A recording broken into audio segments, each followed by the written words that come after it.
What happened next, Bill? Well, I was thinking about my wife a lot, and then I just wanted to talk to a person, just anybody. But you denied that. You never get to be with people. You never get to talk to anyone. You're just around these demonic creatures that can torment you and torture you. So you denied that access. I noticed the smells are just terrible, foul odors. So like sulfur smell? Sulfur smell, burning flesh, just the most putrid, rotten smells you could imagine. But you didn't want to breathe. You couldn't really breathe anyway. There's not enough air to breathe.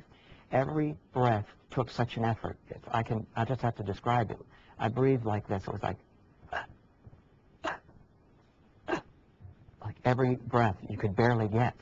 And I thought I'm going to die any second from not enough air.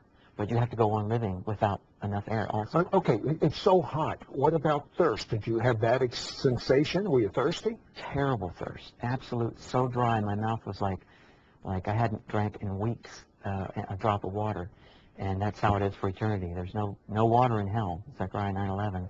And in Luke, the rich man talked about he wanted just one drop of water, how precious it would have been. And that's what it was like. Just a drop was so precious. And that's how water is to now. My wife and I now, I love water. But what happened next? I was viewing the desolate wasteland of hell, and something began lifting me up.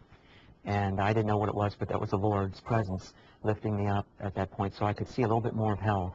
And I could see that raging pit of fire with all the people screaming in it, and individual pits of fire with people in their own individual pit burning. And the demons all around clawing at me. Most of the ones that were around me were chained to the walls. I can't explain, but they were chained to the walls. I was glad they couldn't get to me. But as I began, I looked at them and I thought they were so powerful. As the one that picked me up and threw me into the wall, I was like the weight of a water glass to it. They had tremendous strength. And I thought, who could fight off these creatures? No one. And you're just hopelessly lost there for eternity.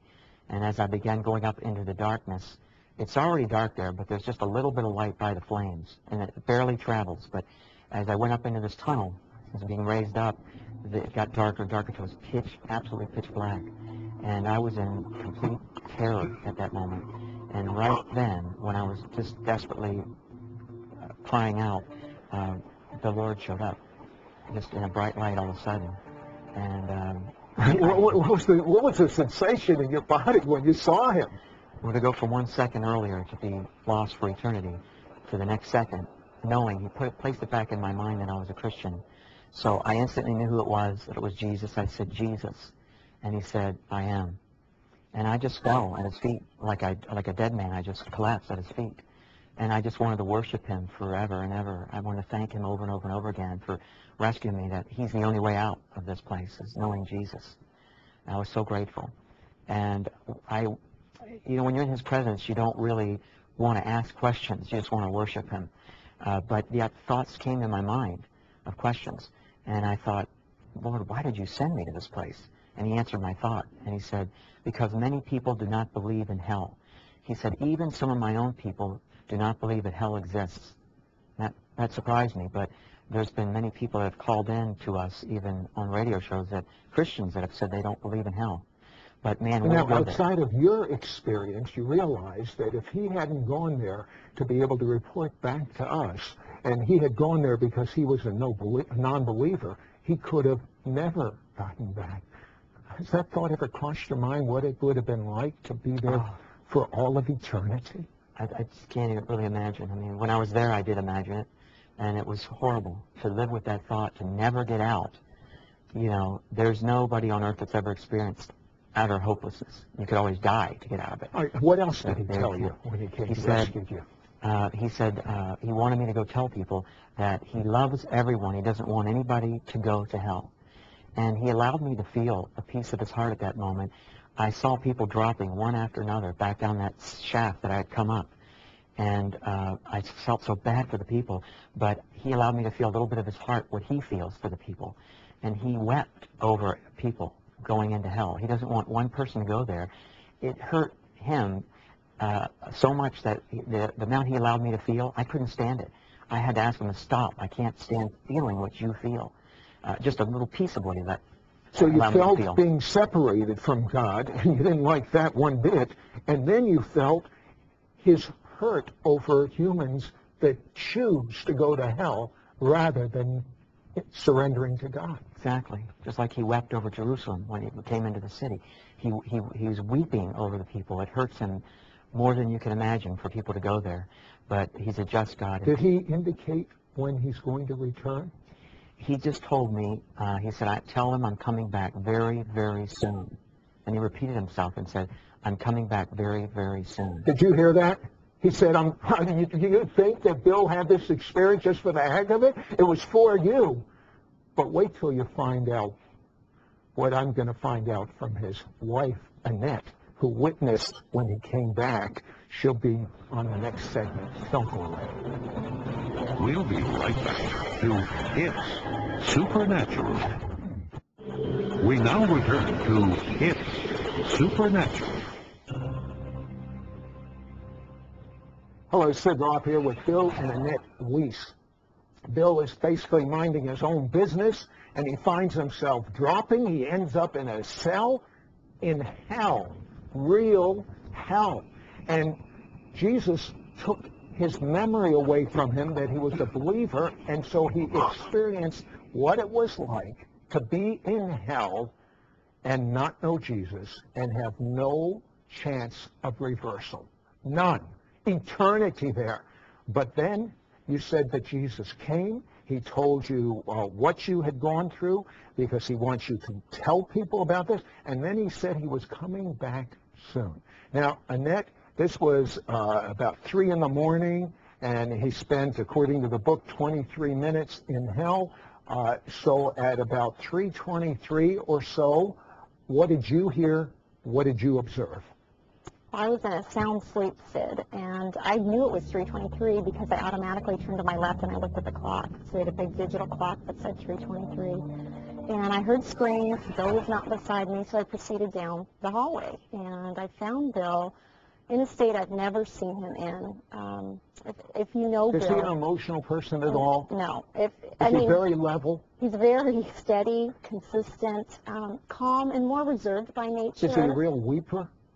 No, he's not a complainer. He's very, or a weeper, or he doesn't, his emotions don't go up and down.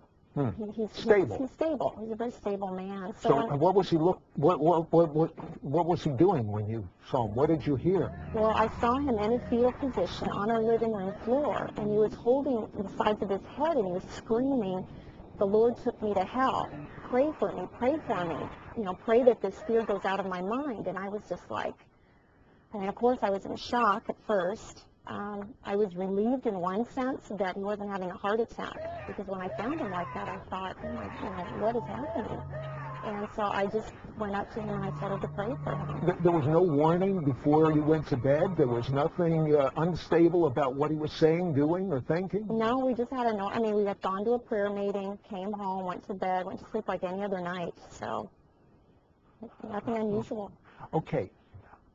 Only you can answer this. He loved God before. He loves God now. Did he witness to everyone that could breathe and tell them about the reality of Jesus before this event? He was a more evangelistic person as far as his nature goes. He would try to witness to clients and things like that. But after this experience, it was like an urgency of, I've got to get on the phone, I've got to call my family, we've got to fly out there. Bill, why? Well, the reality of hell just really makes you aware that this place is final. I mean, that people, and we have to open up our mouths. If we don't, they're going to go there.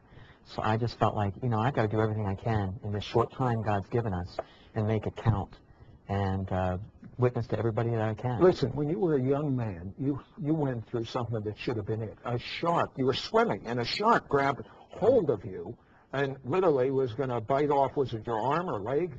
My leg. I was with a friend surfing, and what happened? The shark grabbed me, pulled me off my board, bit my board right in half, and grabbed my leg, pulled me down, and miraculously let me go. And the guy next to me got his leg torn off, so we watched him be dragged up on the beach. But so that was fear. How did that fear compare to the fear you experienced in hell?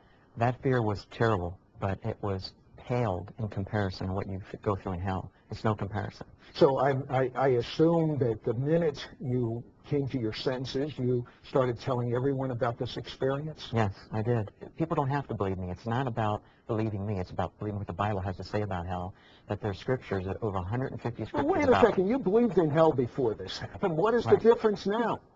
I did. I knew it was fire, and I was, thank God I was saved from it. But I really didn't realize the severity of it, how terrible it is, that you do suffer actual literal burning fire. It's not metaphorical, it's real fire. You suffer thirst, hunger, you never get to sleep. You're exhausted, you need sleep. You don't get to sleep there ever. You never get to be with a person, your memory is intact. All these things you have to endure for eternity. Just one of them alone should kill you, but yet you keep going.